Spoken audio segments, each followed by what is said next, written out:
Have you checked the children?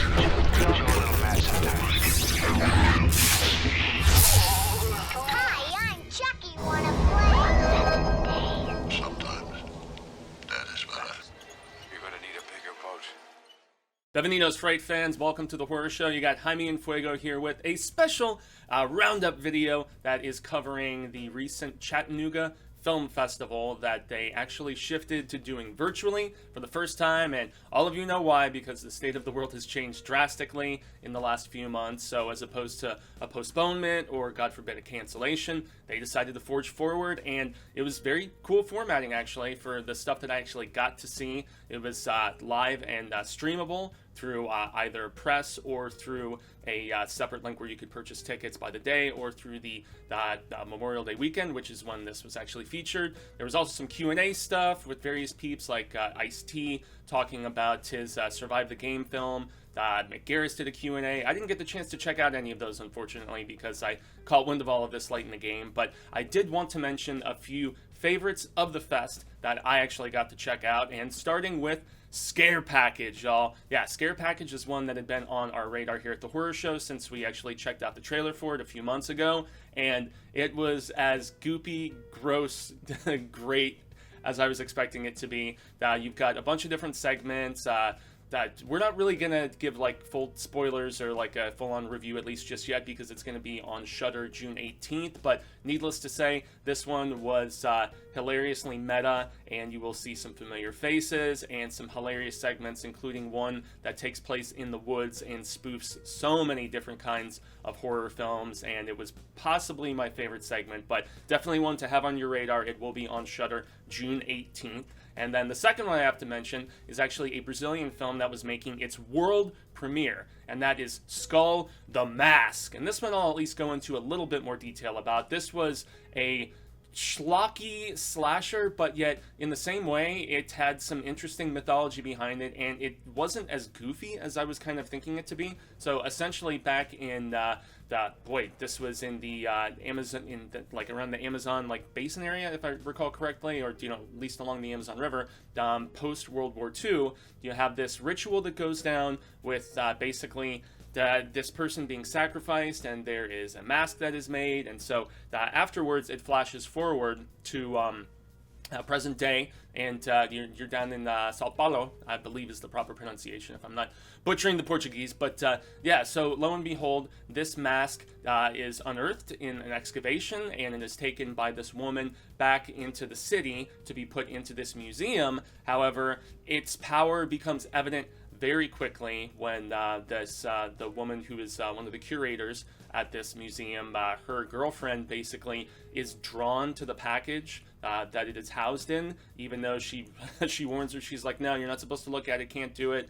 And so she goes to sleep, but the younger girlfriend decides she has to see it. So the power's pulling her right off the bat, and lo and behold, some bloodshed goes down, and then the next day, when the place is actually being examined, the crime scene and everything, the guys who are doing cleanup, they in turn, some stuff goes down with them, and one of them basically has the mask affixed to him, and he is possessed and becomes this like unstoppable killer. And then there are two different people that are basically going after him. One is this disgruntled female cop, and she has a checkered past herself where she is being blamed for something that she mishandled years ago as far as case goes, without getting too spoilery about this. And yet there is also a man who has ties with the priesthood and stuff down there, and it's almost like a secret sect of protectors that are trying to keep this mask out of the hands of evil people who would use it for those nasty ritualistic purposes,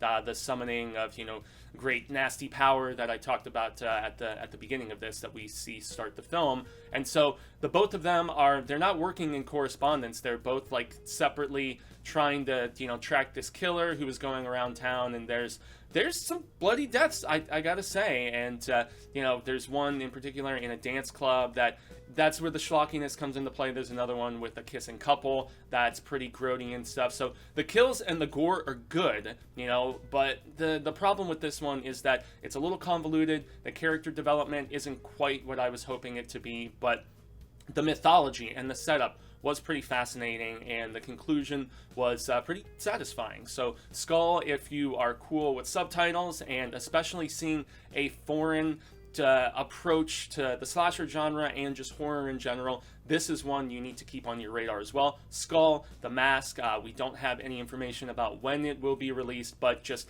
put it on your list, peeps and Fright fans across the globe. So next one that I wanted to mention is a film that was called Eat, Brains, Love, and this is one that I hadn't heard about at all. It's a horror comedy from the director of Idle Hands. Idle Hands just saw a anniversary release for, or actually maybe it wasn't quite an anniversary release, but it was a deluxe edition, and boy, I think it was from Scream Factory, if I'm not mistaken. One of my favorite horror comedies ever. Very, very funny.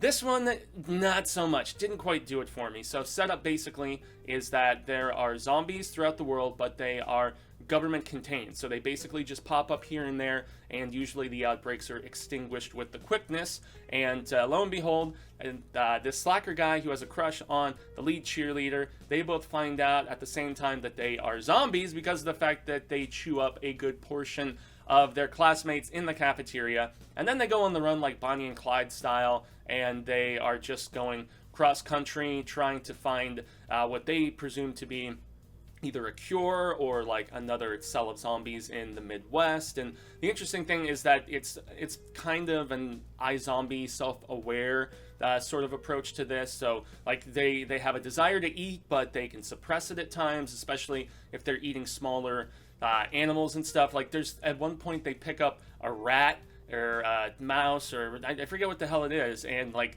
the slacker dude quips, he's like, "Whoa, it looks like nachos with a tail."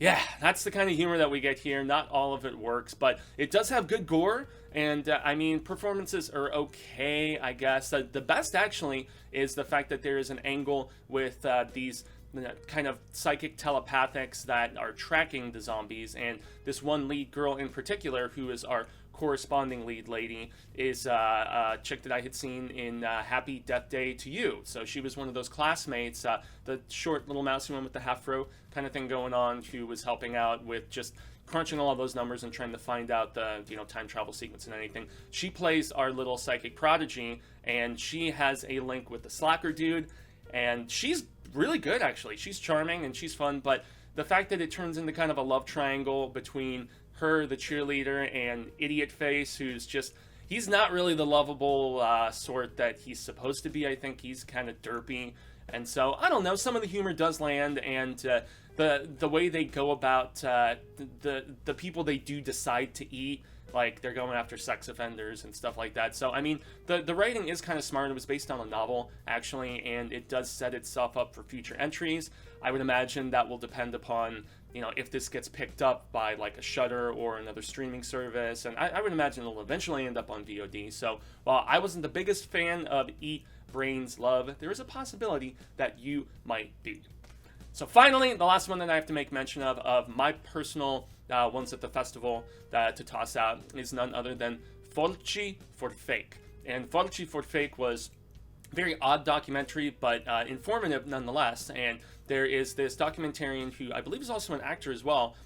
He is a younger, heavier set dude who they basically put in prosthetics and makeup and stuff and make him to look like Lucio Fulci. And Lucio Fulci is one that, while I've seen the Beyond and enjoyed like various other bits of his work, I've always been more of an Argento guy, and those two had a rivalry, in the 70s and the 80s and stuff like that. But I mean, Fulci's Zombie is just one that is so seminal with a lot of people, as is the Beyond. And it was just fascinating to find out about his early career, which stretches all the way back to the 50s. And so he worked on all kinds of things for decades before he finally started to get the notoriety when he shifted gears over to horror, And so basically our guy in the prosthetics, the documentarian dude, and also our host, interviewer, he goes around talking to various contemporaries that worked with Fulci, whether they were on film sets with him or,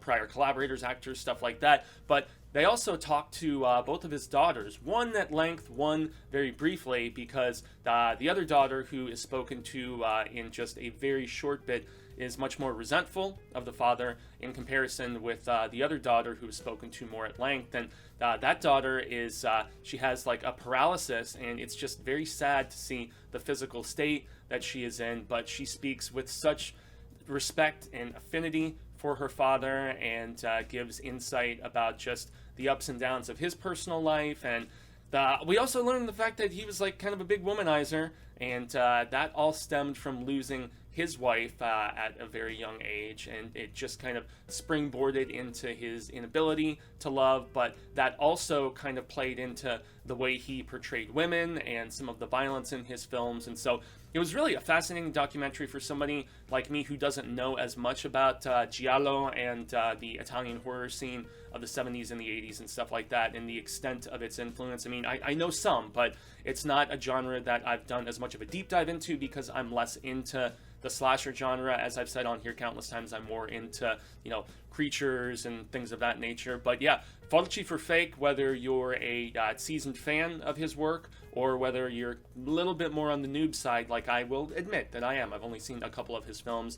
It's definitely fascinating, informative, and it was one of the best of the fest. So yes, gracias, Fright fans, for tuning into this, and props if you took the opportunity to check out the Chattanooga Film Fest. I don't think any of that content is still on demand, even if you purchase a pass. It was just through that Memorial Day weekend, so glad that it popped up on my radar when it did.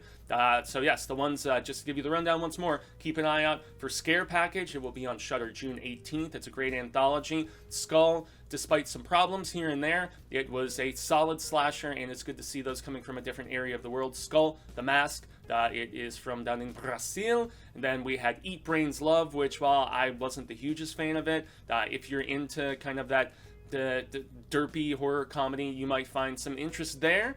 And then lastly, we had Fulci for Fake, a great documentary. So yes, I've been Jaime and Fuego. You can find me on social media sectors. Check that out. But definitely like, share, subscribe here on The Horror Show if you haven't, and ring the bell so you get all of our notifications. And if you have any interest in telling us what to do, what to review, we could even do a commentary, things of that nature. Check out our Patreon in the description below. We've got all kinds of tiers there. And if you want to be supremely awesomely supportive, we also have a boogie box, which I believe is our top tier, and that's where we send you a curated package monthly of all kinds of different horror goodies that we get from all the various peeps that send us promotional bits here and there. So once again, gracias everyone, and until next time, Fright fans, remember, stay scared.